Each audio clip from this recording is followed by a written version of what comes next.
نحمدہ ونصلی علی رسولہ الکریم اما بعد فاعوذ باللہ من الشیطان الرجیم بسم اللہ الرحمن الرحیم رب اشرح لی صدری ویسر لی امری واحلل عقدۃ من لسانی یفقہوا قولی. بسم اللہ الرحمن الرحیم. آیت نمبر 36. وَاعْبُدُوا. اب یہاں پر اللہ تعالی حق کی بات کر رہے ہیں، حقوق کی بات ہو رہی ہے. تو سب سے پہلے کس کی بات ہو رہی ہے؟ وَاعْبُدُوا، اور عبادت کرو. عبدا یعبدو، عبد امر ہے، یہ حکم دے رہے ہیں اللہ تعالیٰ. وا مطلب اور، عبد عبادت کرو، اللہ کی. کس کی؟ اللہ کی. کیونکہ اللہ پر زبر آیا ہے اور زبر مفعول کی علامت ہوتی ہے. مفعول مطلب آبجیکٹ، تو جس پر کام کیا جائے. تو یعنی عبادت کرو، کس کی کرو؟ اللہ تعالیٰ کی. ولا، اور نہیں، تشرکو، تم شریک کرو، یعنی اور نہیں تم شرک کرو یا شریک ٹھہراؤ. یہ بنا ہے اشرکا سے. اشرکا یشرکو، اشرک، شین را کاف اس کے روٹ لیٹر ہیں. مشرک بھی اسی سے بنتا ہے، فائی. اور نہیں تم شریک ٹھہراؤ، شرک کرو، بھی اس کے ساتھ. فعل نہیں ہے یہ، نیگیٹو امر. شیئن کسی کو بھی. وبالوالدین، اور والدین کے ساتھ. وا مطلب اور، بی مطلب ساتھ. والدینی، والدین یعنی دونوں ماں باپ آ جاتے ہیں والدین میں. اور والدین کے ساتھ احساناً، احسان کرو.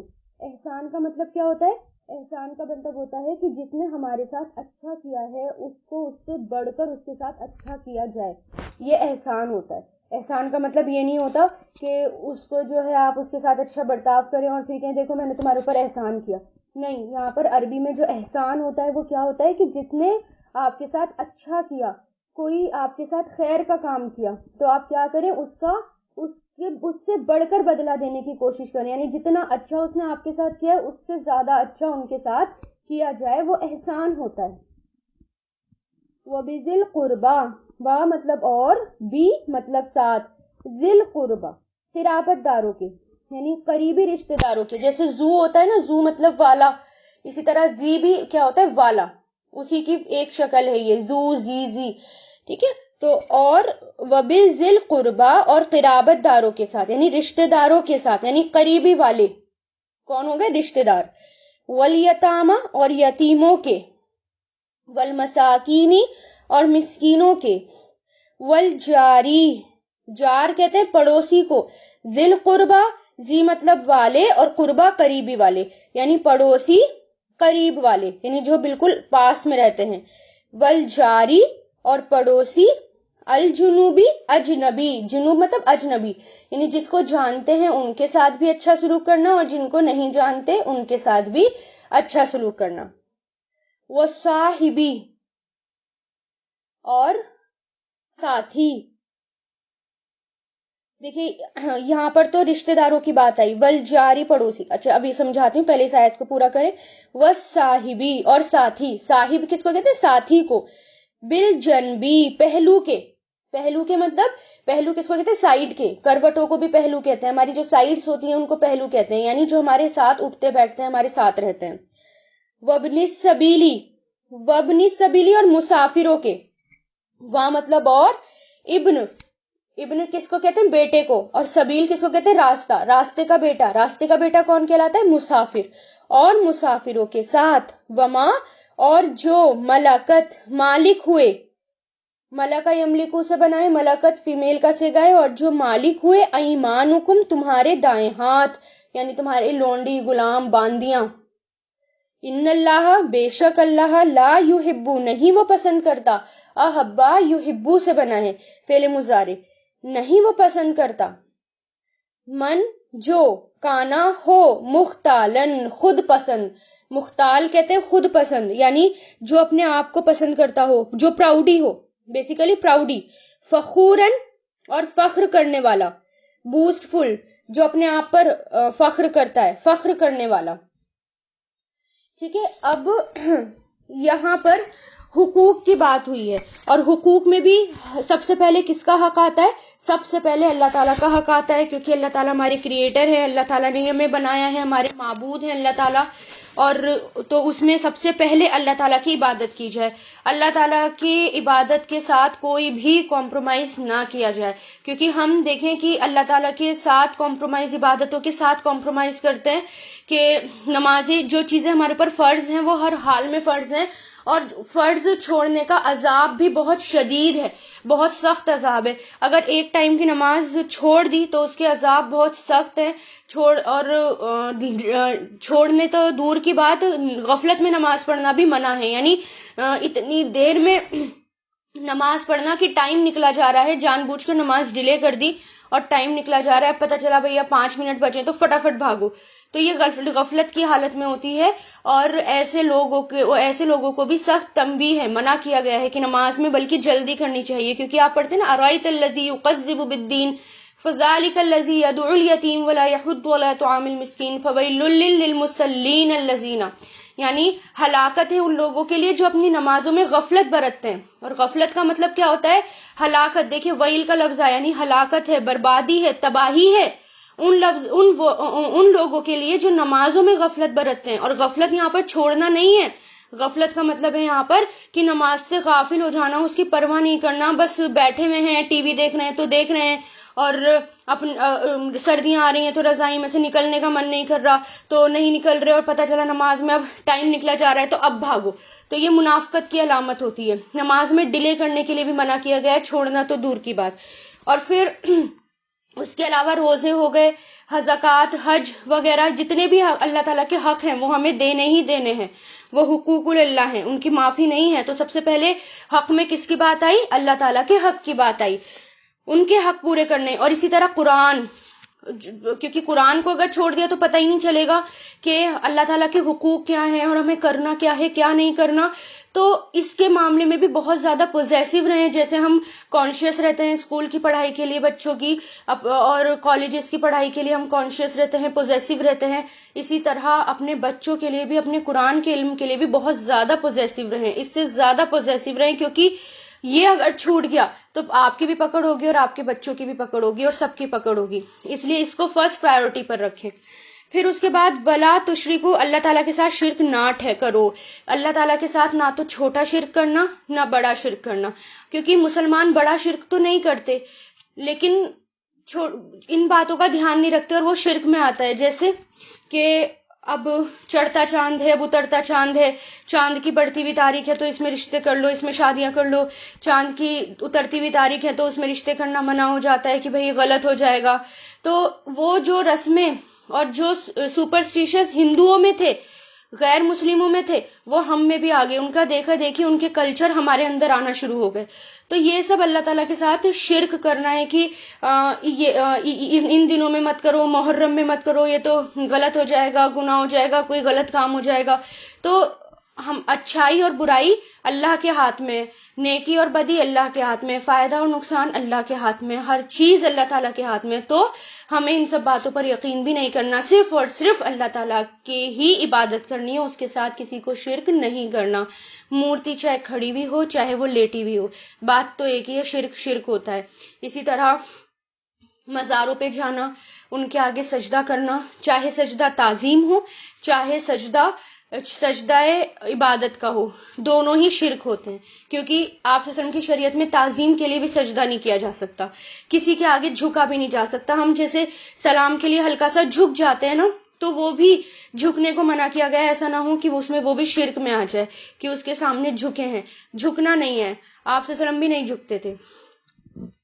اور پھر اللہ کے حقوق کے بعد والدین کی حقوق کی بات کی گئی کہ والدین کے ساتھ احسان کرو، اور قرآن میں بار بار تنبیہ ہے کہ والدین کے ساتھ اچھا سلوک کرو اور ان کی خدمت کرو، اگر وہ بڑھاپے کو پہنچ جائیں تو ان کی خدمت کرو، ان کے ساتھ اف بھی نہیں کہنا۔ آج کل کی جنریشن کیا ہو گئی ہے کہ ماں باپ کی ہی مالک بن بیٹھی ہے، ماں باپ کے اوپر ہی ان کا ہولڈ ہوتا ہے، چاہے وہ جوان ہوں، شادی شدہ ہوں، کیسے بھی ہوں، ماں باپ کے اوپر ہی اپنا ہولڈ رکھتے ہیں، تو اور مالک بن بیٹھے ہیں ماں باپ کے، تو اور ذرا سا سمجھانے چلو تو اتنی زور زور سے ماں باپ سے باتیں کرتے ہیں تو تیز تیز آواز میں، تو ماں باپ آگے تو قرآن میں یہ بھی آیا ہے کہ اگر ماں باپ آپ بڑھاپے کی عمر کو پہنچ جائیں اور تم ان کو اف بھی مت کرو.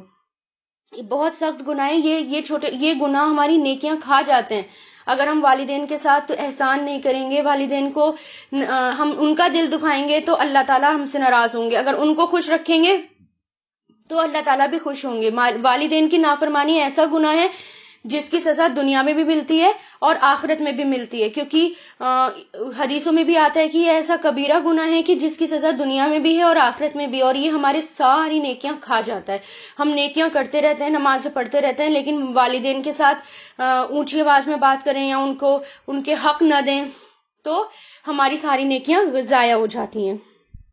ان کی ضرورتوں کو پورا کرنا، ان کی ہر ضرورت کو، یعنی جو بھی ان کی ضرورت ہے ان کو پورا کرنا، ان سے نرم لہجے سے بات کرنا اور ان سے اچھے مزاج میں ان سے بات کرنا. والدین کے دوستوں کے ساتھ اور جو ان کے تعلق والے ہیں ان کے ساتھ بھی اچھا سلوک کرنا، اور جن سے والدین محبت کرتے ہیں ان سے بھی محبت کرنے کے بارے میں آتے ہیں کہ جن سے والدین محبت کرتے ہیں تم بھی ان سے محبت کرو. ٹھیک ہے نا. پھر اس کے بعد دیکھیں وَبِذِل قُرْبَى، اور رشتہ داروں کے ساتھ، قرابت دار یعنی جو ہمارے رشتہ دار ہو گئے ان کے ساتھ حسن سلوک کرنا، کیونکہ رشتہ داروں کے ساتھ حسن سلوک کرنا بہت ہی زیادہ مشکل لگتا ہے اور بہت جلدی جلدی قطع تعلق لوگ کر بیٹھتے ہیں. تو جو رشتے اللہ تعالیٰ نے بنا دیے ان کو نہ توڑا جائے، اور کوئی اگر ہم سے بات نہیں کر رہا تو ان سے بات کی جائے، کوئی ہمیں نہیں دے رہا تو ان کو تحفے دیے جائیں، اور ان کو اگر کوئی ہمارے رشتہ دار غریب ہیں تو ان کو صدقہ دیا جائے، ان کو خیرات کی جائے، ان کے حقوق کا دھیان رکھا جائے، ان کا دھیان رکھا جائے. اب مان لیں کہ ایک ہی گھر میں ہوتے ہیں اور ہمارا ایک بھائی غریب ہے اور ایک بھائی مالدار ہے، تو آپس میں وہ ایک دوسرے سے رکھتے نہیں ہیں، ایک دوسرے کا خیال نہیں رکھتے، بلکہ اگر مالدار بھائی ہے اور اگر وہ اپنے غریب بچوں کو پڑھا دے گا، ان کی ضرورت کو پورا کرے گا تو اس کو دوہرا اجر ملے گا، اس کو صدقے کا بھی اجر، رشتہ داری کے خیال کا بھی اس کو اجر ملے گا، رشتہ داری کا اجر اس کو ملے گا. تو ان سب باتوں کا دھیان رکھیں کہ رشتہ داریوں کا بھی حق ادا کریں، اور قطع تعلق تو بالکل منع ہے.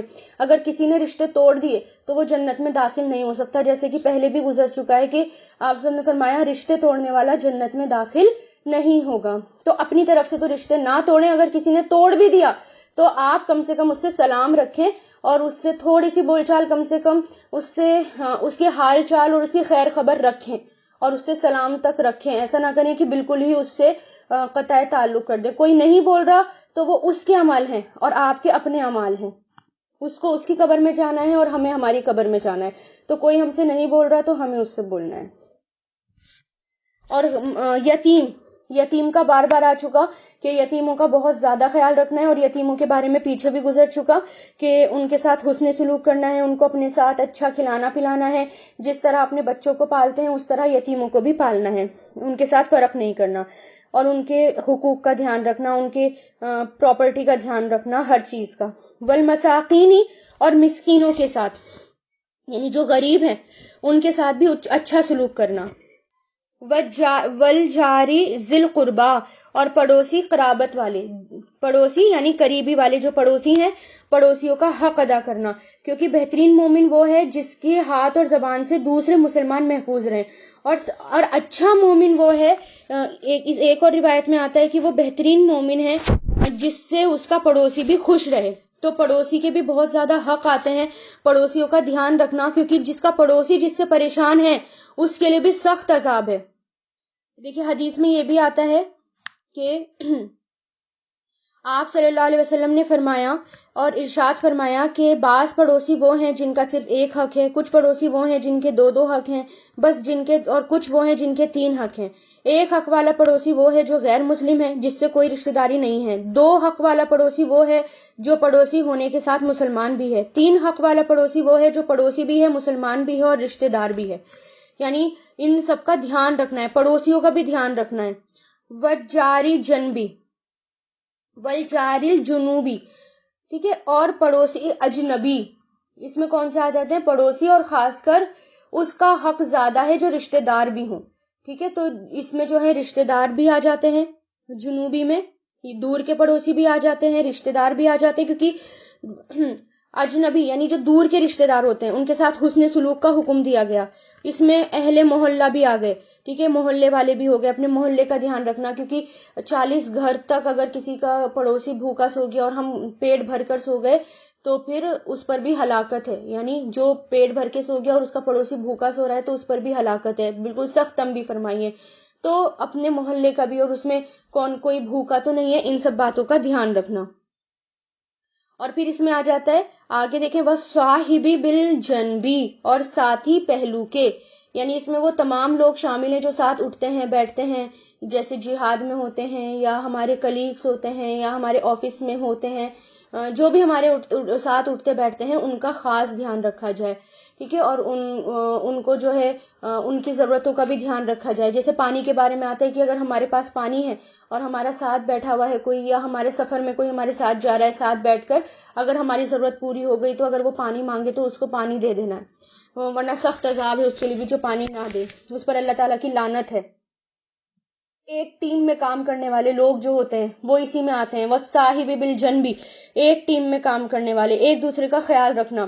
آپ سب ہیں, آپ سب یہاں پر پڑھ رہے ہیں, آپ سب یہاں پر ایک ٹیم ممبر ہیں, ایک دوسرے کا خیال رکھنا.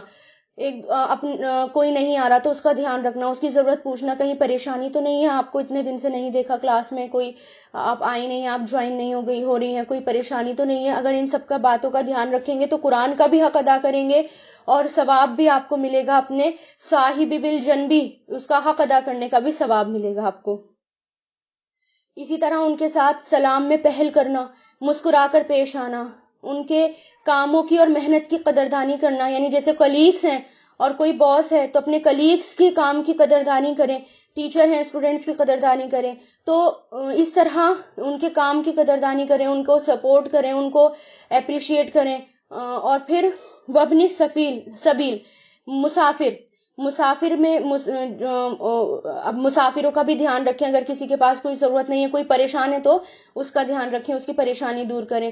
اور جو مالک ہوئے ان کے دائیں ہاتھ, تو مالک ہوئے دائیں ہاتھ یعنی لونڈی غلام تو اب رہے نہیں, باندی وغیرہ کا سسٹم تو اب ہے نہیں, لیکن اپنے ورکرز ہو گئے, کام والے ہو گئے, گھر میں کام کرنے والی ہوتی ہیں, ان کا دھیان رکھنا, ان کی قدردانی کرنا, اور ان کے ساتھ اچھے سلوک سے پیش آنا. ٹھیک ہے, اور ان کی مزدوری جو ہے صحیح ٹائم پر ادا کرنا, خراب رویے کے ساتھ ان کے ساتھ پیش نہیں آنا, ان سب کا دھیان اس میں رکھنا ہے. پھر جو یہ سب کام کرے گا, پھر اس کے بعد اللہ تعالیٰ نے فرما دیا, بے شک اللہ تعالیٰ نہیں پسند کرتا اسے جو خود پسند ہو اور فخر کرنے والا ہو. یعنی جو ان سب کا دھیان نہیں رکھے گا, اس کا مطلب یہ ہے کہ وہ صرف اور صرف اپنے آپ کو پسند کرتا ہے اور وہ فخور ہے, وہ فخر کرنے والا ہے اور وہ اپنے آپ کو پسند کرتا ہے. پھر ایسے لوگوں کو اللہ تعالیٰ پسند نہیں کرتے, جو صرف اپنے میں مگن رہے اور کسی اور کا خیال بھی نہ رکھے, پھر ایسے لوگوں کو اللہ تعالیٰ پسند نہیں کرتے.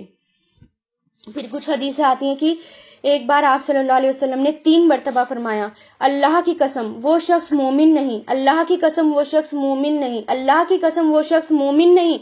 صحابہ نے پوچھا, کون یا رسول اللہ, کون مومن نہیں؟ فرمایا, جس کی تکلیف دینے سے, جس کے ایذا دینے سے اس کا ہمسایہ امن میں نہ ہو. یعنی ہمسایہ کوئی بھی ہو سکتا ہے, پڑوسی بھی ہو سکتا ہے, ہمارے ساتھ رہنے والے بھی ہو سکتے ہیں, ہمارے گھر والے بھی ہو سکتے ہیں, رشتہ دار بھی ہو سکتے ہیں, تو ان پر ہلاکت فرمائی گئی. یعنی اس کو کہا گیا کہ وہ مومن ہی نہیں. تو اس بات کا دھیان رکھنا, کتنی سخت تنبیہ ہے. پھر آپ صلی اللہ علیہ وسلم نے فرمایا, جس کی ایذا دہی سے, یعنی جس کے تکلیف دینے سے اس کا ہمسایہ امن میں نہ ہو, وہ جنت میں داخل نہیں ہوگا. اسی طرح ایک اور روایت میں آیا, آپ صلی اللہ علیہ وسلم نے فرمایا, اے مسلم عورتوں, کوئی ہمسائی اپنے ہمسائی عورت کے تحفے کو حقیر نہ سمجھے, چاہے وہ تحفہ بکری کا خر ہی کیوں نہ ہو.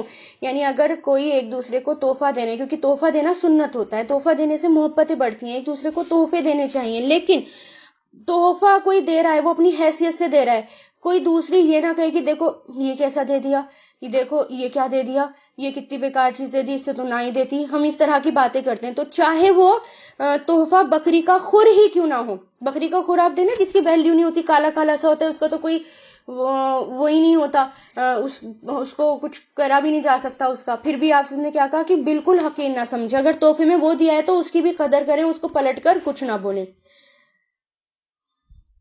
اور پھر ہمسایوں میں یعنی پڑوسیوں میں جو سب سے زیادہ قریب پڑوسی ہوتے ہیں نا, ان کا حق زیادہ ہوتا ہے. پھر آپ سے نے فرمایا وہ شخص مسلمان نہیں جو خود کھا رہا ہے اور اس کا ہمسایہ بھوکا ہے. اور پھر مختال اس میں آیا. مختال کہتے ہیں اکڑ کر چلنے کو. مختال خیل سے نکلا ہے. خیل خا یا لام. اور خیل کہتے ہیں گھوڑے کو. اور گھوڑے کی چال کیسی ہوتی ہے؟ گھوڑا اکڑ کر چلتا ہے نا, تو اسی سے مختال آیا, یعنی خود پسند, اکڑ کر چلنے والا. فخورا فخر کرنے والا. آیت 37. الذین وہ لوگ جو یبخلون بخل کرتے ہیں, کنجوسی کرتے ہیں. با خا لام اس کے روٹ لیٹرز ہیں. اور بخیلا یبخلو ابخل کنجوسی کرنا, بخل کرنا. وہ لوگ جو کنجوسی کرتے ہیں, بخل کرتے ہیں. وَيَأْمُرُونَ اور وہ حکم دیتے ہیں. امرا یأمرو فعل مضارع, اور وہ سب حکم دیتے ہیں ناسا لوگوں کو, بالبخلی بخل کا, کنجوسی کا. بخل کس کو کہتے ہیں؟ کنجوسی کو. وَيَخْتُمُونَ اور وہ سب چھپاتے ہیں. کتما یکتمو فعل مضارع ہے, اور وہ سب چھپاتے ہیں ما جو آتاہم دیا انہیں اللہ نے من فضلہ اپنے فضل سے, اس کے فضل سے. وَأَعْتَدْنَا اور تیار کر رکھا ہے ہم نے. اعتدنا کتنی بار یہ والا ورڈ آ گیا کہ ہم نے تیار کر رکھا ہے. اعتدا یعتدو اعتد عین تو دال اس کے روٹ لیٹرز ہیں, اور یہ فعل ماضی ہے. ہم نے تیار کر رکھا ہے للکافرین کافروں کے لیے, عذابن عذاب, مہینن رسوا کرنے والا. اب پیچھے جو احکام آ گئے پہلے حقوق ادا کرنے کے, پھر اس کے ساتھ ہی اب کیا آ گیا؟ کنجوسی کا آ گیا کہ کنجوسی نہیں کرنی. کنجوسی بہت سخت گناہ ہے. تو اس میں اللہ تعالیٰ کیا کہہ رہے ہیں کہ کنجوس جو ہوتا ہے, ایک تو وہ خود بھی کنجوسی کرتا ہے اور دوسروں کو بھی کنجوسی کا حکم دیتا ہے. تو یہاں پر کیا ہے کہ کنجوسی خود بھی نہیں کرنی اور دوسروں کو بھی کنجوسی کرنے کے لیے نہیں کہنا. اور یہاں پر یہودیوں کی خصلت بتائی گئی ہے کہ یہودی کیا کام کرتے تھے. یہودی لوگ جو ہوتے تھے ان کے اندر یہ خاص بات ہوتی تھی کہ وہ خود بھی کنجوسی کرتے تھے, مغرور تھے, غرور بھی بہت تھا, انتہائی درجے کے کنجوس ہوا کرتے تھے, اور مال خرچ کرنے میں بھی کنجوسی سے کام لیتے تھے, اور علم کو بھی چھپاتے تھے. یعنی کنجوسی ہر طریقے سے کرتے تھے. قرآن اپنے اللہ تعالیٰ نے جو ان کو کتابیں دی ہیں, ان کی اپنی جو کتابیں تھیں, اللہ تعالیٰ کی آسمانی کتابیں تھیں, اس میں بھی وہ کنجوسی سے کام لیتے تھے, چھپاتے تھے اس کو.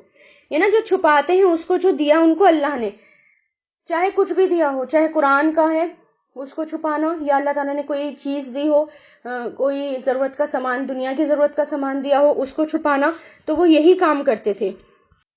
اور پھر اس علم کو بھی چھپاتے تھے جو آپ صلی اللہ علیہ وسلم کے بارے میں نازل کیا گیا کہ آپ صلی اللہ علیہ وسلم ایک آخری نبی ہیں اور وہ آئیں گے, ان کی بشارت دی گئی. اس بات کو بھی وہ چھپا لیا کرتے تھے, جان بوجھ کر چھپا لیتے تھے, اور کنجوسی سے کام لیا کرتے تھے, اور دوسروں کو بھی کہتے تھے کہ خود بھی مت عمل کرو اور دوسروں کو بھی روکتے تھے عمل کرنے سے. تو یہاں پر منع کیا گیا کہ وہ لوگ جو کنجوسی کرتے ہیں اور حکم دیتے ہیں لوگوں کو کنجوسی کا, اور چھپاتے ہیں جو تمہیں اللہ نے دیا اپنے فضل سے, تو ایسے لوگوں کے لیے, ایسے کافروں کے لیے سخت عذاب ہے.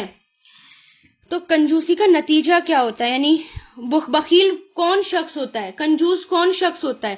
جو اپنے مال اور نعمت کو, یعنی جو بھی اللہ تعالیٰ نے نعمت دی ہو, اس کو اپنی محنت کا نتیجہ سمجھتا ہے. کنجوس تب کرتا ہے نا کنجوس انسان کہ یہ تو میرا ہے, یہ تو میں نے کمایا ہے, اس پر دوسرے کا حق کیسے ہو سکتا ہے, جبکہ وہ یہ بھول جاتا ہے کہ اس کا نہیں ہے, وہ اللہ تعالیٰ کا ہے, اللہ تعالیٰ نے اس کو دیا ہے, اور اللہ تعالیٰ نے اس کو اس کا مالک بنایا ہے.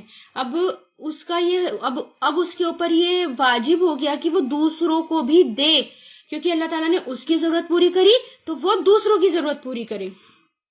ٹھیک ہے, تو جو اپنے مال کو, کنجوس وہ ہوتا ہے جو اپنے مال کو اور نعمت کو اپنی محنت کا نتیجہ سمجھتا ہے, جبکہ مومن جو ہوتا ہے, مومن کیا سمجھتا ہے؟ مومن اس کو اللہ کی نعمت سمجھتا ہے, اس کو اللہ کا دیا ہوا سمجھتا ہے, وہ دوسروں کو بھی اس میں شریک کرتا ہے, چاہے اس کا حق ہو مال میں یا نہ ہو. مومن بہت بڑے دل والا ہوتا ہے, دوسروں کو اپنے مال میں شریک کرتا ہے وہ. اور بخیل جو ہوتے ہیں, یعنی کنجوس جو ہوتے ہیں, وہ صرف خود بھی بخل نہیں کرتے بلکہ دوسروں کو بھی کنجوسی کرنے کو کہتے ہیں, اور مال جمع کر کر کے رکھتے ہیں, اور اس میں اپنی شان و شوکت سمجھتے ہیں مال جمع کرنا. روایتوں میں آتا ہے آپ سے نے فرمایا 2 خصلتیں, یعنی دو عادتیں، دو خصلتیں مومن میں جمع نہیں ہو سکتی، ایک بد اخلاقی، دوسرا بخل، کنجوس. یعنی کوئی مومن ہے اور اگر اس کے اندر بد اخلاقی ہے اور کنجوسی ہے، اس کا مطلب وہ مومن نہیں ہے، کیونکہ ایک میان میں دو تلواریں نہیں رہ سکتی نا. اسی طرح ایک مومن میں دو خصلتیں اکٹھی جمع نہیں ہو سکتی، مومن بھی ہے تو اور بد اخلاق بھی ہو، ایک ہی ہو سکتا ہے. ٹھیک ہے. اور دوسرا کنجوسی.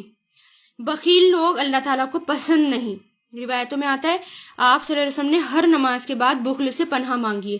یعنی آپ صلی اللہ علیہ وسلم کہتے تھے اللہ تعالیٰ مجھے بخل سے بچاؤ، آپ صلی اللہ علیہ وسلم پناہ مانگا کرتے تھے. اور ہمیں بھی اب دیکھیں کہ جبکہ آپ صلی اللہ علیہ وسلم تو بہت بڑے دل والے تھے، آپ صلی اللہ علیہ وسلم تو سارا کا سارا مال غنیمت بھی بانٹ دیا کرتے تھے، کچھ بھی اپنے پاس نہیں رکھتے تھے، اس کے باوجود وہ بخل سے پناہ مانگا کرتے تھے. ہم تو بہت کنجوسی کر جاتے ہیں، پورے دن میں بھی ہم کر جاتے ہیں. تو اللہ تعالیٰ سے پناہ مانگنی چاہیے. ایک ہوتا ہے فضول خرچی. فضول خرچی سے بچنا کنجوسی نہیں ہوتی. بخل وہ ہوتا ہے کہ اللہ تعالیٰ نے جہاں خرچ کرنے کے لیے کہا ہو وہاں بھی خرچ نہ کیا جائے، وہ بخل ہوتا ہے. اس کا مطلب یہ نہیں کہ آپ خوب شاپنگ کریں، خوب گھر میں سامان بھر بھر کے رکھیں اور دوسروں کو خوب آپ ویسٹیج کریں اور سوچیں کہ نہیں اگر ہم نے نہیں خریدا تو ہم کنجوس ہو جائیں گے. کنجوس کی ڈیفینیشن سمجھے. کنجوس کیا ہوتا ہے کہ وہ جہاں اللہ تعالیٰ نے اس کو خرچ کرنے کے لیے کہا ہے وہ وہاں بھی نہ خرچ کرے، رشتہ داروں پر خرچ نہ کرے. کوئی اس کے پاس کوئی نعمت ہے اور وہ اس سے مانگنے آئے اور اس کو دینے سے منع کر دے. جیسے دیوران جٹھانی ہوتی ہیں آپس میں مانگتی ہیں، یا بہنیں ہوتی ہیں آپس میں ایک دوسرے کا کچھ مانگ لیتی ہیں، تو اس میں کنجوسی نہیں کرنا، جو اللہ تعالیٰ نے دیا ہے وہ دے دینا. ٹھیک ہے. یہ اور پھر روایتوں میں آتا ہے بخیل لوگوں کے لیے یعنی کنجوس لوگوں کے لیے فرشتے بھی بد دعائیں کرتے ہیں. پھر اور ایک روایتوں میں آتا ہے ہر روز صبح کے وقت 2 فرشتے اللہ تعالیٰ مقرر کرتے ہیں جو یہ دعا مانگتے ہیں، اے اللہ خرچ کرنے والے کو اور دے، روکنے والے کو طلب دے. یعنی خرچ کرنے والے کو اور دے اور روکنے والے کو طلب دے، یعنی اس کی طلب میں بڑھا دے اور اس کا کبھی پیٹ نہیں بھرتا پھر جو کنجوس ہوتا ہے. اور دیکھیں صرف یہ نہیں کہ آپ مال میں ہی کنجوسی کر رہے ہیں، بخل صرف یہ بھی پوائنٹ نوٹ کرنے کا ہے کہ بخیل جو ہوتا ہے یعنی بخل کنجوسی صرف مال میں نہیں ہوتی، کنجوسی اسکل میں بھی ہوتی ہے، علم میں بھی ہوتی ہے، اچھے مشورے میں بھی ہوتی ہے. جس کو کوئی بھی اچھائی مل جائے اور وہ اس کو آگے نہ بڑھائے وہ کنجوسی ہوتی ہے. آپ یہ قرآن پڑھ رہے ہیں اور آپ اس کو اپنے پاس تک رکھ لیں، دوسروں تک نہ پہنچائیں، تو یہ کنجوسی ہو جائے گی، بخل ہو جائے گا، پھر اللہ تعالیٰ کی لعنت ہم پر آ کر پڑے گی. تو کسی کے پاس کوئی اسکل ہے اور وہ اپنی اس اسکل سے دوسروں کی مدد نہیں کر رہا ہے، ہر وقت بس مال کی ہوس سے اسے، تو وہ بھی کیا ہے، کنجوس ہو گیا. اور علم کو چھپانا تو بہت بدترین عمل ہے. یہاں پر چھپانے کی بات آئی ہے نا، کنجوسی کے ساتھ چھپانے کی، جو چھپایا اس نے، جو دیا اس کو اللہ نے، تو علم کو چھپانا بدترین عمل ہے. یہودی علم کو چھپایا کرتے تھے، ان کے علماء چھپایا کرتے تھے. اور اس کے بارے میں روایتوں میں آتا ہے کہ علم کو چھپانے والے کے منہ میں قیامت کے دن آگ کی لگام ڈالی جائے گی، جو علم کو چھپاتا ہے. اور حدیث میں آتا ہے 3 شخص ایسے ہیں کہ پہلے ان سے ہی دوزخ کی آگ روشن ہوگی، استغفر اللہ. اور وہ کون سے، یعنی ان سے دوزخ کے شعلے بھڑکیں گے. وہ کون سے ہیں؟ پہلا وہ عالم جو اس لیے پڑھے کہ وہ عالم کہلائے، دوسرا وہ جہاد کرنے والا اس لیے جہاد کرے کہ وہ بہادر کہلائے، تیسرا خرچ کرنے والا اس لیے خرچ کرے کہ وہ سخی کہلائے. یعنی دکھاوے کے لیے اگر کچھ کیا تو اس کے لیے بھی لعنت ہے اللہ تعالیٰ کی، اسی سے جہنم کی آنکھ بھڑکائی جائے گی. پھر آپ صلی اللہ علیہ وسلم نے فرمایا مجھے تمہارے درمیان بہت خوف ہے، اور وہ کس کا؟ شرک اصغر کا. صحابہ نے پوچھا یا رسول اللہ شرک اصغر کیا ہے؟ آپ نے فرمایا ریاکاری، دکھاوے کے لیے کچھ کرنا. اگر آپ خرچ کر رہے ہیں، دل کھول کر خرچ کر رہے ہیں اور صرف دکھاوے کے لیے کہ لوگ مجھے بڑا سخی کہیں گے، تو وہ بھی کیا ہو گیا؟ کنجوسی ہو گئی. کنجوسی اور ریاکاری ہو گئی. اور ریاکاری جو ہے شرک اصغر ہے، یعنی چھوٹا شرک ہے. آخرت میں اللہ تعالیٰ فرمائیں گے ان لوگوں سے اللہ تعالیٰ ان لوگوں سے جنہوں نے ریاکاری کی ہوگی، دکھاوے کے لیے خرچ کیا ہوگا، دکھاوے کے لیے بھی کوئی کام کیا ہوگا، کہ تم انہی لوگوں کے پاس چلے جاؤ جن کو دکھانے کے لیے تم نے یہ دنیا میں کام کیا تھا، میرے پاس تمہارے لیے کچھ بھی نہیں ہے. اس روایتوں میں آتا ہے آپ سے نے فرمایا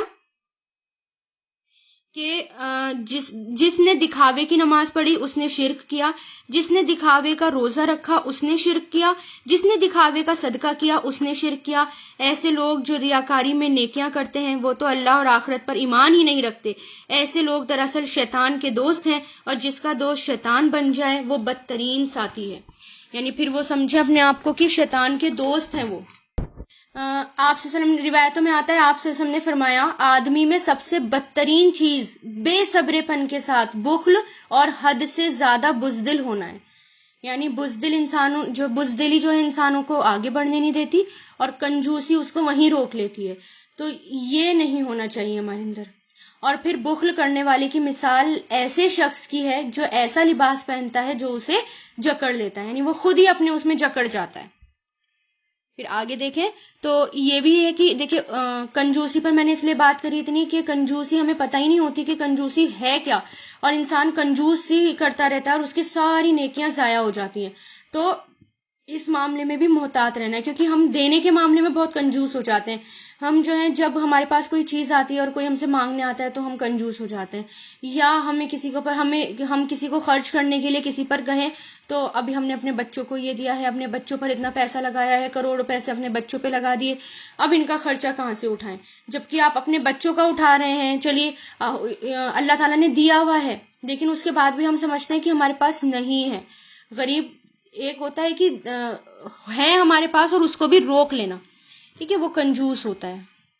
آگے دیکھیں آیت نمبر 38، والذین، اور وہ لوگ جو ینفقون، خرچ کرتے ہیں، انفقا ینفقو سے بنا ہے، وہ لوگ جو خرچ کرتے ہیں، اموالہم، اپنے مالوں کو، ریا، دکھاوے کے لیے، ناسی، لوگوں کو۔ دیکھیے یہاں پر بھی دکھاوے کی بات آ گئی، پیچھے بھی میں نے اس کے بارے میں آپ کو حدیثیں بتائیں، اور جسٹ اس کے بعد جو آیتیں آ گئی وہ دکھاوے کی، کہ وہ لوگ جو خرچ کرتے ہیں اپنے مالوں کو دکھاوے کے لیے، ناسی، لوگوں کو دکھانے کے لیے، ولا یؤمنون، اور وہ نہیں مان لاتے، باللہ، اللہ پر، ولا، اور نہ ہی، بالیوم الآخری، آخرت کے دن پر، مطلب پر یوم الآخری، آخرت کے دن پر۔ ومن، اور جو، یکن، ہو، یہ کانا یکونو سے بنا ہے، اور یہ یکونو تھا نون کے اوپر جزم ہے من کی وجہ سے، اور نیچے زیر آ گیا نا، وہ زیر آگے ملانے کے لیے آیا ہے۔ اصلی شکل کیا ہے؟ یکن، اور یکن کیوں ہوا؟ من کی وجہ سے، اور یہ تھا یکونو۔ اور جو ہو شیطان اس کا ساتھی، تو کتنا برا ہے وہ، قرینن، ساتھی۔ یعنی جو لوگ دکھاوا کرتے ہیں، اپنے مالوں کو دکھانے کے لیے خرچ کرتے ہیں، تو اس کا مطلب کیا ہے کہ وہ اللہ پر اور آخرت کے دن پر ایمان نہیں لاتے، جیسا کہ میں نے ابھی آپ کو حدیث سنائی تھی۔ تو دیکھیں ان سب احکام میں، یعنی اللہ تعالیٰ کے کام کرنے میں، یا اللہ تعالیٰ نے اتنا ہمیں خرچ کرنے کے لیے کہا، نمازیں پڑھنے کے لیے کہا، سب چیزیں کرنے کے لیے کہی۔ اس کے بارے میں ایک قصہ بھی آتا ہے حضرت علی کا، کہ کسی کافر نے حضرت علی سے کہا کہ جو تم آخرت کی بات کرتے رہتے ہو، یہ ایک محض ایک مفروضہ ہے، یعنی یہ تو صرف ایک خیالی باتیں ہیں، مفروضہ ہے، جسے تم ثابت نہیں کر سکتے، یعنی آخرت کے بارے میں باتیں کرتے رہتے ہو، اسے تم ثابت نہیں کر سکتے، اور اس مفروضے کی وجہ سے تم اپنے اوپر پابندیاں لگاتے ہو، اور تم لوگ ہر طرح کی لذتوں سے محروم رہتے ہو، دور رہتے ہو۔ آخرت میں پوچھ ہوگی، حساب ہوگا، اور یہ آخرت تمہیں لگی رہتی ہے، تم لوگ بڑے محروم ہو دنیا کی نعمتوں سے، یہ تو بہت نقصان کی بات ہے۔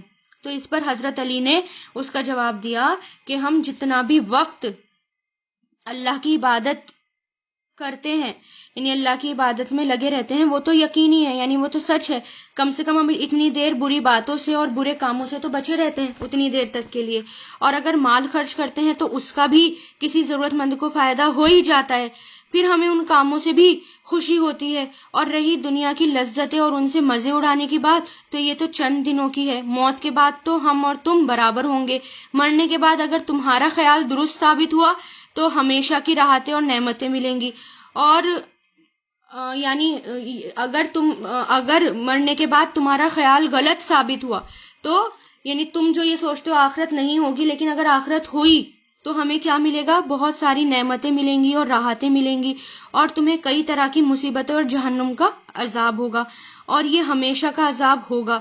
اور اگر بالفرض تمہارا نظریہ درست نکلا، یعنی مان لو اگر تم ٹھیک بھی نکلے تو بتاؤ ہمارا کیا بگڑے گا، ہمارا تو اس میں کچھ بھی نہیں بگڑنے والا، ملے گا تو ہمیں بھی صحیح.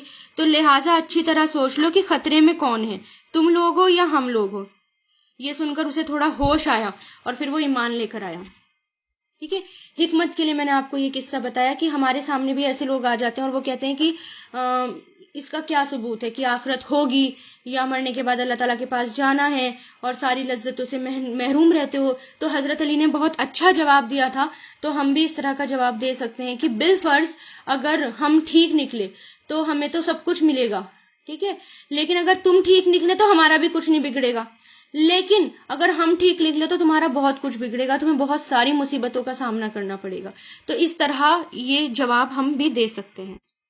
اور پھر کنجوسی کرنے کا یہ میں نے حدیث بھی آپ کو بتائی، ریاکاری کا، کہ دکھاوے کا، جس نے بھی دکھاوے کے لیے کچھ کیا وہ اللہ اور آخرت پر ایمان نہیں رکھتا، ایسے لوگوں کا ساتھی شیطان ہے اور شیطان بدترین ساتھی ہے. پھر وَمَاذَا، اور کیا ہوتا، ماذا کویشچن کے لیے آتا ہے، کیا ہے، کیا ہوتا، علیہم ان پر، لو اگر، آمنو وہ ایمان لاتے، آمنا یؤمنو اگر وہ ایمان لے آتے، فعل ماضی ہے یہ، لو کی وجہ سے ہم یہ معنی کر رہے ہیں، مصدر میں معنی کر رہے ہیں، اگر وہ ایمان لے آتے، باللہ اللہ پر، والیوم الآخری اور آخرت کے دن پر، وانفقوا اور خرچ وہ سب خرچ کرتے ہیں، انفقا ینفقو، مما اس میں سے جو رزقہم دیا انہیں اللہ اللہ نے، وقان اللہ اور ہے اللہ بھی انہیں علیمن خوب جاننے والا. جو لوگ کنجوسی کرتے ہیں، اور یہودیوں کی بھی بات ہے یہاں پر، ان کے بارے میں اللہ تعالیٰ کویشچن کہہ رہے ہیں ان کا کیا بگڑ جاتا اگر وہ اللہ پر ایمان لے آتے، آخرت کے دن پر ایمان لے آتے، خرچ کرتے، جو اللہ تعالیٰ نے ان کو دیا ہے اس میں سے خرچ کرتے. اللہ تو سب کچھ جاننے والا ہے. ہمارے اوپر بھی یہ سوال ہے، اگر ہم کنجوسی کر رہے ہیں تو سوچیں اللہ تعالیٰ کویشچن کر رہے ہیں کیا بگڑ جائے گا اگر اللہ تعالیٰ کے رزق میں سے دو گے، کیونکہ اللہ نے تمہیں دیا ہے، تو اللہ اگر تم اللہ تعالیٰ کے رزق میں سے دو گے تو اللہ تعالیٰ تمہیں اس کو اور بڑھا کر دے گا. جیسے کہ اس والی آیت میں ہے، ان اللہ بے شک اللہ لا یظلمو نہیں ظلم کرتا، ظلما یظلمو نہیں ظلم کرتا، مثقال برابر، ذرۃ ذرے کے، ذرہ برابر بھی، وَإِن اور اگر تکو ہو، حسنتن ایک نیکی، یضاعفها وہ دگنا کر دے گا اسے، بڑھا دے گا اسے. یہ بھی پہلے آ چکا ورڈ کتنی بار، دگنا کرنا، بڑھا دینا. یضاعفها ضاد عین فا اس کے روٹ لیٹرز ہیں، ضاعفا یضاعف ضعیف بڑھانا، دگنا کرنا یا کئی گنا کرنا بھی ہوتا ہے. وَيُؤْتِي اور وہ دے گا، عطایاتی سے، اور وہ دے گا، امر ہے یہ، مِن لَدُنْہُ اپنے پاس سے، اجرن اجر، عظیمن عظیم بہت بڑا.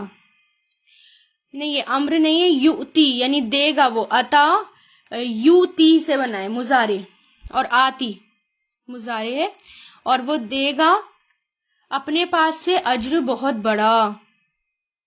تو اللہ تعالیٰ کیا کہہ رہے ہیں کہ اللہ تعالیٰ ظلم کرنے والے نہیں ہیں. جو اللہ تعالیٰ کے احکام کی پابندی کریں گے، اللہ تعالیٰ نے جو کہہ دیا اس کو کریں گے، تو اللہ تعالیٰ ذرہ برابر بھی کسی پر ظلم نہیں کرتے.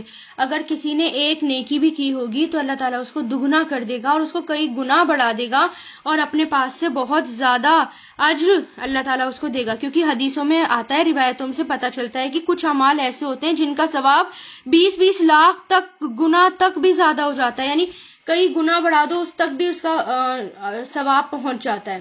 اور اگر کوئی گناہ کرتا ہے تو اس کے بدلے اس کو ایک ہی گناہ لکھا جاتا ہے، لیکن اگر کوئی نیکی کرتا ہے تو اس کا اجر 10 سے 700 گنا تک بھی بڑھا دیا جاتا ہے. پھر اللہ تعالیٰ نے جیسے کہ روزے کے بارے میں آتا ہے، روزے کا ہمیں نہیں پتا ہمیں کتنا ثواب ملے گا، کیونکہ اللہ تعالیٰ نے فرمایا روزہ میرے لیے، میں خود اس کی جزا دوں گا. تو اس کی کوئی کاؤنٹنگ ہی نہیں ہے کہ روزے کا کتنا اجر ملے گا. تو اللہ تعالیٰ کا فضل یہ ہے کہ بندے کی کوشش جو ہے وہ کافی نہیں ہوتی، محض عمل کے بدلے جنت نہیں مل سکتی، اللہ کی رحمت ہوگی تو جنت ملے گی. ہمارے لیے اچھی بات یہ ہے کہ ہم عمل کریں، کیونکہ ہم دیکھیں نا ہماری زندگی اتنی بھی نہیں ہے کہ ہم اس میں جنت کما لیں، کیونکہ جنت بہت بڑی چیز ہے، ابھی تو ہمیں اندازہ ہی نہیں ہے کہ جنت ہے کیا، بہت بڑی چیز ہے۔ ہماری زندگی بھی اگر ہم پوری زندگی اچھے کام کرتے رہ جائیں تب بھی زندگی چھوٹی پڑ جائے گی جنت پانے کے لیے، لیکن یہ اللہ کی رحمت ہے کہ اللہ ہمیں جنت دے دیں گے۔ تھوڑے سے عمل کے بدلے اللہ تعالیٰ نے اتنا ثواب لکھ رکھا ہے، یہ بھی اللہ تعالیٰ کی رحمت ہے۔ تو ہماری کوشش کیا ہونی چاہیے؟ خالص نیت کے ساتھ، نیک نیت کے ساتھ اللہ تعالیٰ کی رضا کے کام کریں، اس کے نافرمانی والے کاموں سے بچیں، اور دین کو پھیلانے کی کوشش کریں جتنا ہو سکے، کیونکہ اپنی پرسنل عبادتوں سے بھی انسان جنت میں نہیں جائے گا جب تک وہ دوسروں کا خیال نہیں رکھے گا۔ دوسروں کو بھی برائیوں سے روکنا ہے، نیکیوں کا حکم دینا ہے، قرآن کا علم عام کرنا ہے، گھر گھر میں اس کو پھیلانا ہے، تاکہ اتنی بڑی نعمت جو ملی ہے وہ نعمت دوسروں تک پہنچے۔ کنجوسی نہیں کرنی اس معاملے میں بھی، کیونکہ آپ نے کنجوسی کے بارے میں پڑھا، چھپانے کے بارے میں پڑھا، اب آپ کی نیت کیا ہونی چاہیے کہ میں سنوں، میں اس کو آگے پہنچاؤں۔ وآخر دعوانا ان الحمد للہ رب العالمین، سبحانک اللہم و بحمدک ونشہد ان لا الہ الا انت نستغفرک ونتوب الیک۔